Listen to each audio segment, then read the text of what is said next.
मनुष्य पाप कर्म करने के लिए कब विवश होता है। यह एक चीज अगर मनुष्य दूसरे को दे दे तो उसे कभी पाप नहीं लगेगा।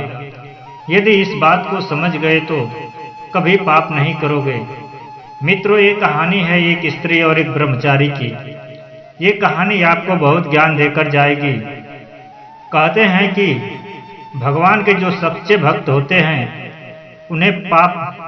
उन्हें आप चाहे कितना भी लोभ दिखाओ, चाहे कितनी भी सुंदर सुंदर आकर्षक वस्तुओं से लिभाओ, पर उन पर किसी तरह का प्रभाव नहीं पड़ता है।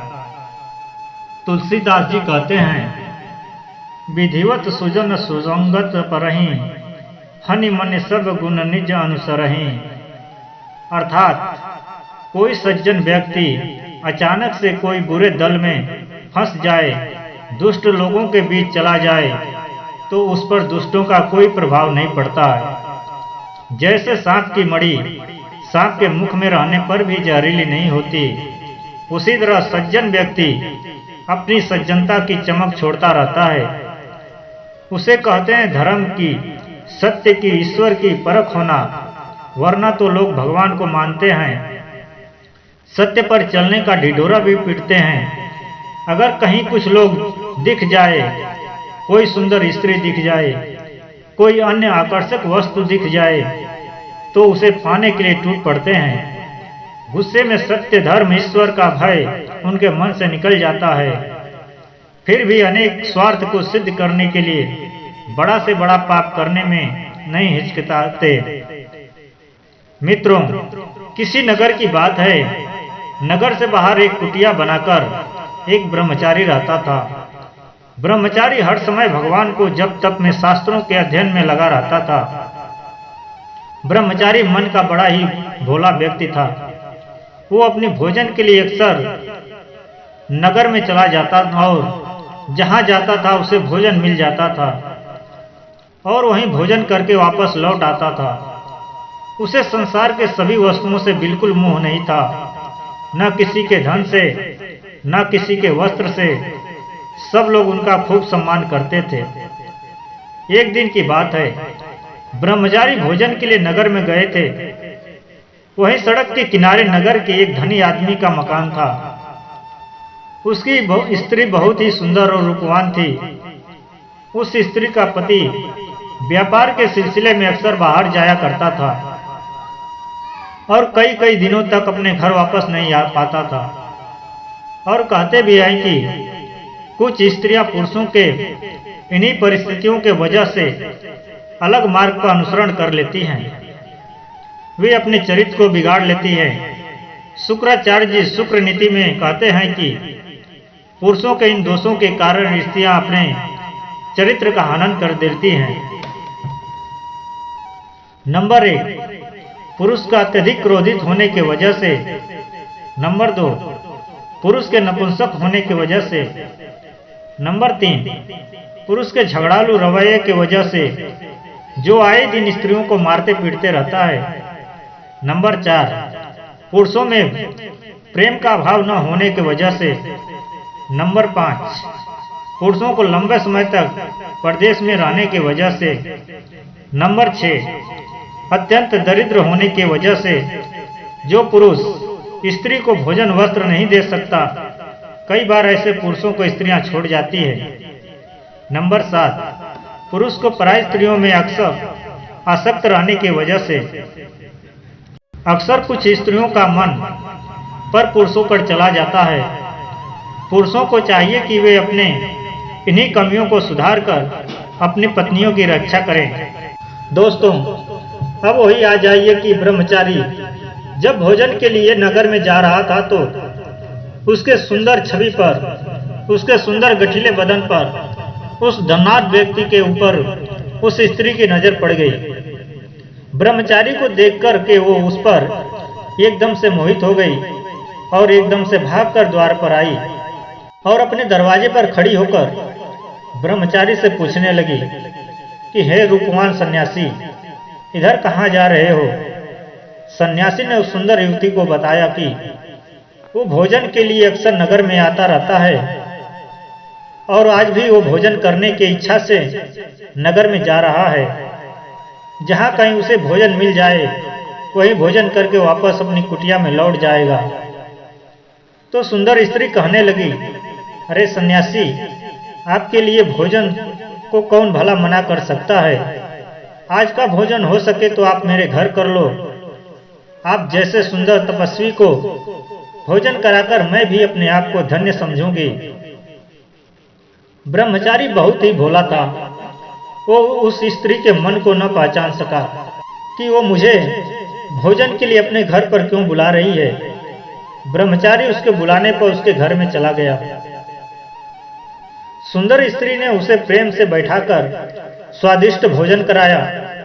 भोजन करने के बाद ब्रह्मचारी भी बहुत प्रसन्न हुआ और उसके बाद वो उस स्त्री के घर से निकलकर अपनी कुटिया की ओर जाने लगा।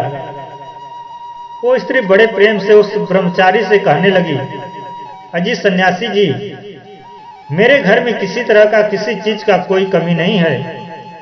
भगवान ने मुझे सब कुछ दिया है। आप रोजाना मेरे घर पर ही आकर भोजन कर लिया करो। ब्रह्मचारी बोला, कोई बात नहीं, मुझे तो सिर्फ किसी के घर 2 रोटी खाने की होती है, तो आपके घर ही खा लिया करूंगा, इसमें क्या है। इतना कहकर सन्यासी अपनी कुटिया पर चला गया। दूसरे दिन हुआ तो फिर सन्यासी भोजन के लिए नगर में आया। आज वो सुंदर स्त्री दरवाजे पर खड़ी होकर ब्रह्मचारी के आने का इंतजार कर रही थी। सन्यासी को आया देख उसका दिल खुशी से प्रफुल्लित हो उठी। वो बड़े प्रेम से सन्यासी को अपने घर में बुला लाई और पलंग पर बैठाकर पहले उसे भोजन कराया।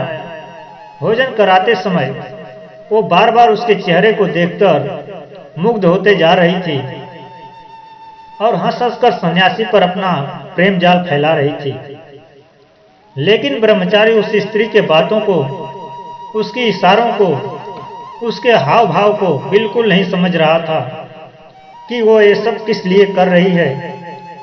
ब्रह्मचारी ने भोजन किया, उसके बाद आज्ञा लेकर वहां से जाने लगा। वो स्त्री ने उसे अगले दिन आने के लिए फिर कह दिया।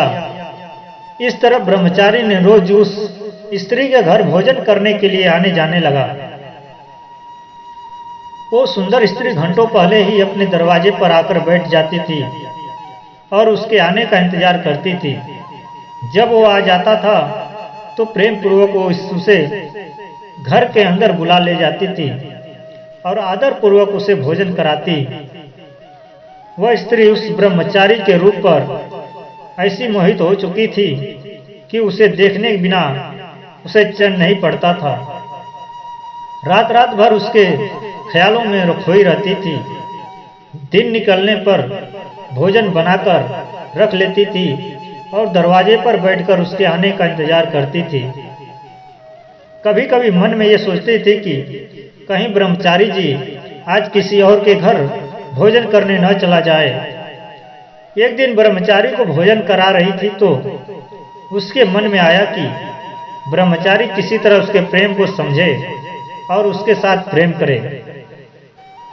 पर ब्रह्मचारी तो ब्रह्मचारी था, उसे सिर्फ भोजन तक ही मतलब रहता था।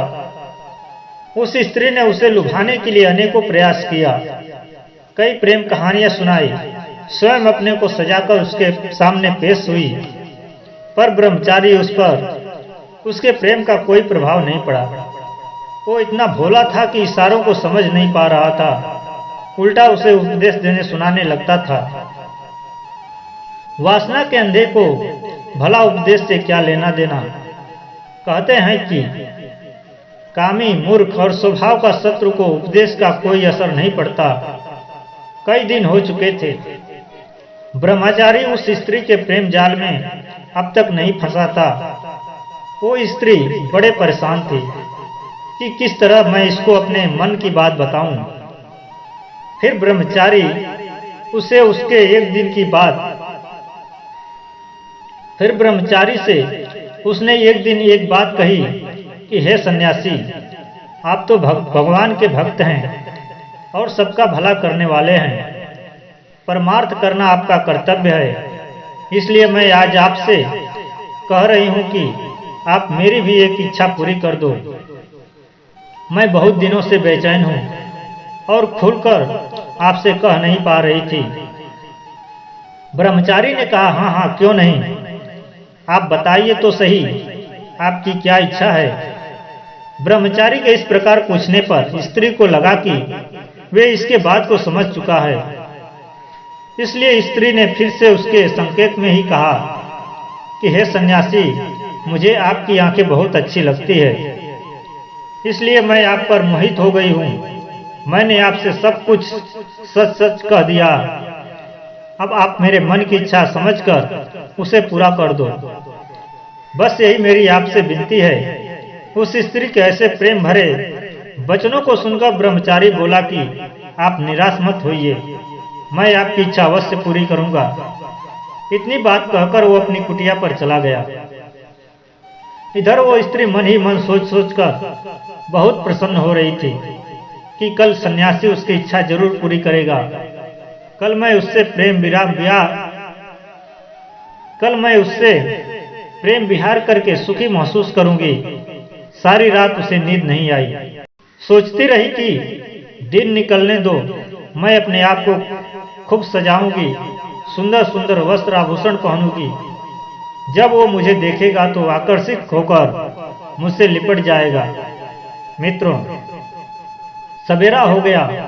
उठकर वो स्त्री अपने आप को सजाने में लग गई। नए नए वस्त्र पहनी, आभूषण पहनी, सुगंधित इत्र छिड़का और सज धज कर द्वार पर जाकर ब्रह्मचारी के आने का इंतजार करने लगी। उधर ब्रह्मचारी मन में सोचने लगा कि उस स्त्री को मेरी आंखें बहुत पसंद है, जिन पर वो मोहित हो गई है। उसने मुझे बहुत भोजन बनाकर खिलाया है। मैंने उसे वचन भी दिया है कि मैं उसकी इच्छा अवश्य पूरी करूंगा। आज मैं उसकी इच्छा जरूर पूरी कर दूंगा। यही सोचकर सन्यासी ने एक छुरी अपनी जेब में डाल ली और भोजन करने के लिए उस स्त्री के घर की ओर चल पड़ा। वो स्त्री द्वार पर सज धज कर बैठी हुई थी और उसी के आने की राह देख रही थी। ब्रह्मचारी ने क्या किया, छुरी से गोदकर अपनी दोनों आंखें निकाल लिया और उस स्त्री के हाथ पर रख दिया और बोला, देवी जी, आपको मेरी आंखें बहुत अच्छी लग रही थी। आपने मुझसे कल कहा था कि अपनी आंखें मुझको दे देना। लो, मैंने तुम्हारी इच्छा पूरी कर दी। मित्रों, यह दृश्य देखकर वो स्त्री भयभीत हो गई। उसे अपनी अभिवेकता पर बहुत पश्चाताप होने लगा। उसने झट से उस ब्रह्मचारी के दोनों पैर पकड़ लिए और बार बार अपने अपराध की क्षमा मांगने लगी। उसे क्या पता था कि सन्यासी इतना भोला है कि वो स्त्री पुरुष के प्रेम को भी नहीं समझ सकता। मित्रों, इस कहानी को सुनने का उद्देश्य यह है कि जब तक पाप वासना मनुष्य के मन में नहीं होगी, तब तक वो पाप नहीं कर सकता। शरीर से वही करता है जो उसके मन में होता है, और मन कहता है तो शरीर वही करता है। शरीर तो एक गाड़ी की तरह है जिसे चलाने वाला मन है। मन कहेगा तभी ये करेगा, मन कहेगा तभी ये खाएगा, मन करेगा तभी ये चलेगा, मन कहेगा तभी ये खेलेगा कूदेगा, मन कहेगा तभी ये अच्छा बुरा करता रहेगा। मन नहीं कहेगा तो ये कुछ नहीं करेगा। तो अब आप समझ ही गए होंगे कि मनुष्य का शरीर किस अंग से पाप करता है। जब हम अपने मन अपने पास नहीं रखते हैं और उसको भगवान को दे देते हैं, तो उसमें पाप करने वाले सारे विचार आना बंद हो जाते हैं। इसलिए मन को भगवान में लगाकर रखने के लिए कहा जाता है, ताकि कोई पाप न कर सके। मित्रों, मैं उम्मीद करता हूं कि ये वीडियो आपके जीवन में जरूर कुछ सीखने को मिलेगा। तो मित्रों, अपनी कीमती राय हमें कमेंट बॉक्स में जरूर बताना। मिलते हैं अगली वीडियो में कुछ नई चर्चा के साथ। तब तक के लिए धन्यवाद। राधे राधे।